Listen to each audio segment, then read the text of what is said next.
All right. Today in New York, it is a balmy, Balmy, 60 to 70 degrees something or other. It's warm. It's like temperature-wise. The temperature is caldo. It's hot. Caldo. Now, it's the 26th of November. I'm watching on, now normally, right, I referenced the Thanksgiving Day Parade. Here's the thing. According to the boutique that I live in, the one that is misprogrammed and the headboard is blinking like a Rubicon, like a Rubik's Cube, while I'm diagnosticing the Rubicon and the lexicon. The headboards this morning, the mouths of the genetics that call themselves my parents. Well, first of all, my father starts, I'm watching the Thanksgiving Day Parade. So first mention is the first float I see is a Mighty Morphin Power Ranger, the red one, and its name is Jason. According to Thanksgiving Day today, there was a very, I want to say, again, if I say he's a beautiful male, is that too feminine? Because his supersymmetry on his face was like stellar. It was really, really nice. Almost like an etched, I guess if you did a bust, like a, B-U-S-T, yeah, like not like a SWAT bust, S-W-A-T, like a etched marble statue bust. His symmetry, if you took a ruler, is really, really nice. Although I don't know if he put turtle wax or something on his head because it was very shiny. But and he's just got this persona of he's not one of the cartoon characters, let's put it that way. Like, there's some of the kids that are they're like, hey, they're very showy, and you feel like you're in like a Disney production, and like one of the, and it's nice for the children because the children are like, yay! But like the rest of the parents are like, whoa, way too much sugar. Like, I need some espresso black. Like, just leave the sugar out. I need something bitter, please. But yeah, but anyway, so this gentleman, the shiny head this morning, really nice, like, personality. Like, just not too sweet, not too lipid, just beautiful.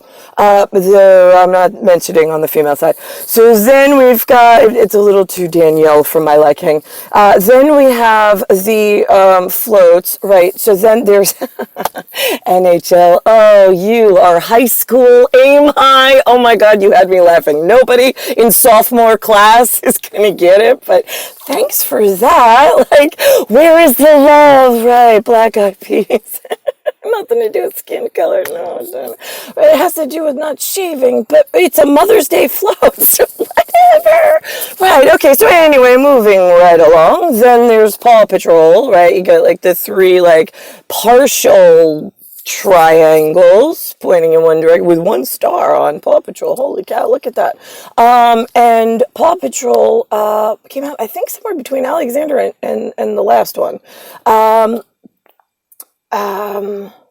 Let me think about this. And then there was a firefighter, some big fat like guy with like a little like wannabe high school mustache, but it wasn't, he couldn't grow a full one, so it was just some hairs hanging out on his top lip, right? And it was like the saddest depiction of a firefighter. I thought you firefighters were like in a calendar with the police. That's what I heard. I've looked around. Some of you are buff, but like some of you are like, mm-hmm. But anyway, so moving right along. And then we've got, let's think about this. What was the other float? Oh, you know what I noticed? Right, there is a Lego, L-E-G-O, right, you sure do. You let go. There's a drag on, and I think he said turkey drag on, or like something. I'm like, they sure are. And it's like close to Pakistan, but not like the hide and seekers. No, that's closer to somewhere else. It's more like closer to Nepal's, right? Yeah, those, right? When on the float, they were just like, yeah. And did you know that Blue's Clues, like when Benjamin was born, Blue's Clues had Steve. He was like a little Jewish boy that like grandma just pinched his cheeks. He's just not one of the cutest kids in the family, but he was really a good boy. And he was going to grow up special. Sure he was. Okay, so now, that was then 21 years ago. Today, oh my God, there's like a Filipino like replacement. Why? Since when did like Blue's Clues become Filipino? I mean, what the fuck have you all been doing, like, the last 21 years? I mean, Jesus Christ. As if my first 20 years weren't bad with you fucking trying to manage operations with all the fucking lights going on and off in the headboard of, like, how is this Rubik's Cube, like, a headboard, like, board ahead of what? Listen, sophomore, I got high schoolers. I got like really high flyers that I need to get to because I'm really concerned about I'm just not identifying with this character. On what storyboard and who told you get to direct life? Right, you ever talk to a sophomore? I talk to one every day.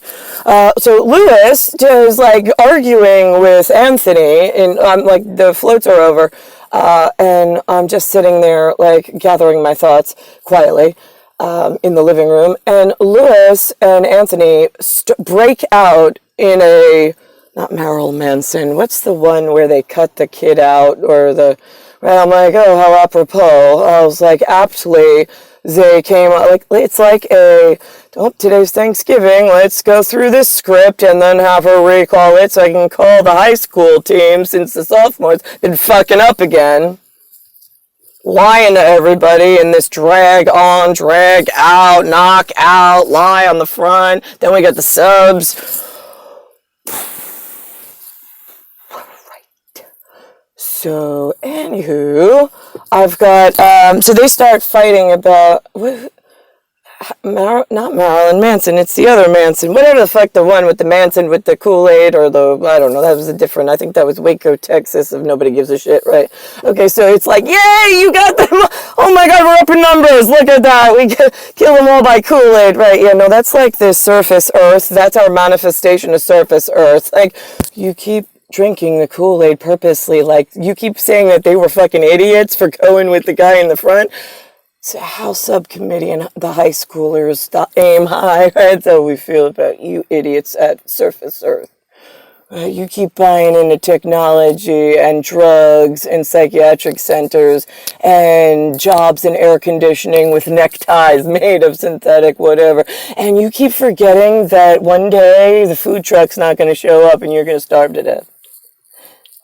Yeah. Okay, so anyway, so that's them drinking the Kool-Aid. You keep commenting on the guy in Waco that did us the favor, for an example, whatever, hero in my book. And then you get the guy who liked to carve people up.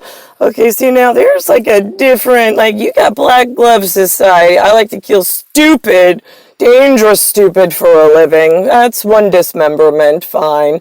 But when you go surface Earth, like, right, they cut the baby out of the mom, right, yeah, that's, again, me and my people, we look at humans and we're like, yeah, you did.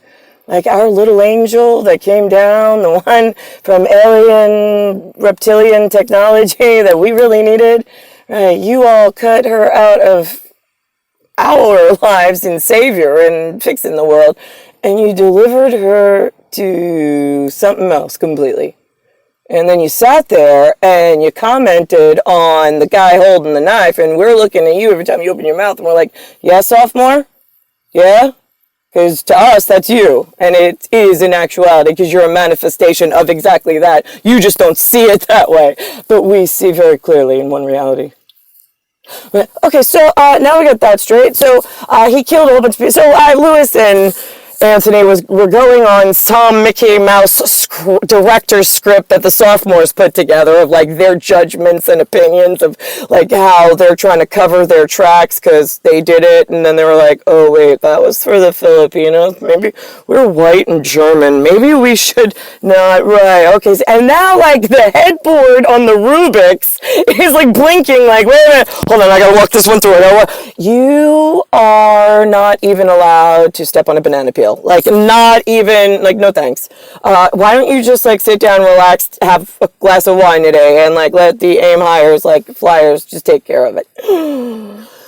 Okay, so now, and then I got them, like they're jumping skins, their eyeballs are looking out of the wrong view and vantage point, and they're like, I just want to let you know, I showed up today, and I know who I am on the inside, and I'm looking in the mirror, the outside does not look the same as when I woke up this morning.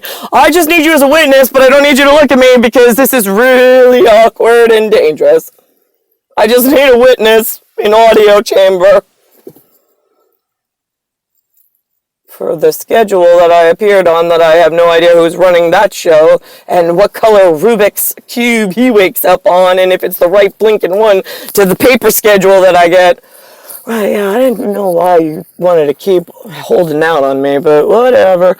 So now, let's think about this. Right, okay, so Lewis and Anthony are yapping, very human-like of nobody gives a shit, not important.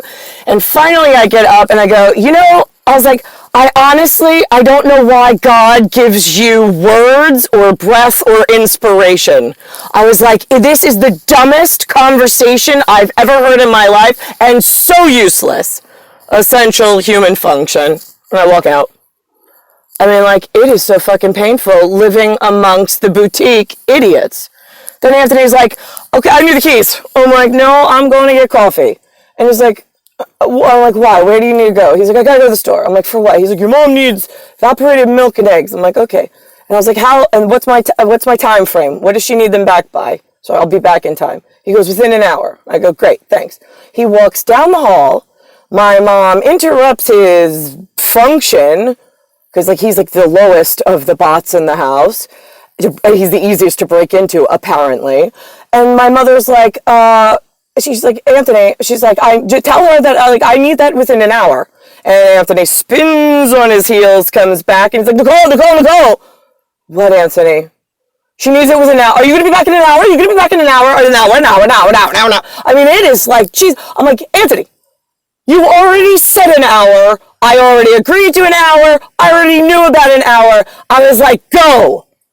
Like, I mean, it is fucking painful being around your sophomore directorship of the low keys, moving the fucking boutiquers, tweak, yeah, and they're not doing drugs either. They're all high and on the aim high, making friends with sophomore directors and fucking up their own secret quiet things in the one resistance. It looks like a resistance band. It doesn't touch, does it? Oh my god. Yeah, that's some kind of famous Greek symbol of something or other, right? It looks like a girl's hair, right? And then it's like a band, right? You squeeze and let go, but it doesn't actually touch. Oh my god. Right, okay, stick with that. If you knew what that was waking up, call a friend maybe and just acknowledge that you were doing resistance band training or whatever.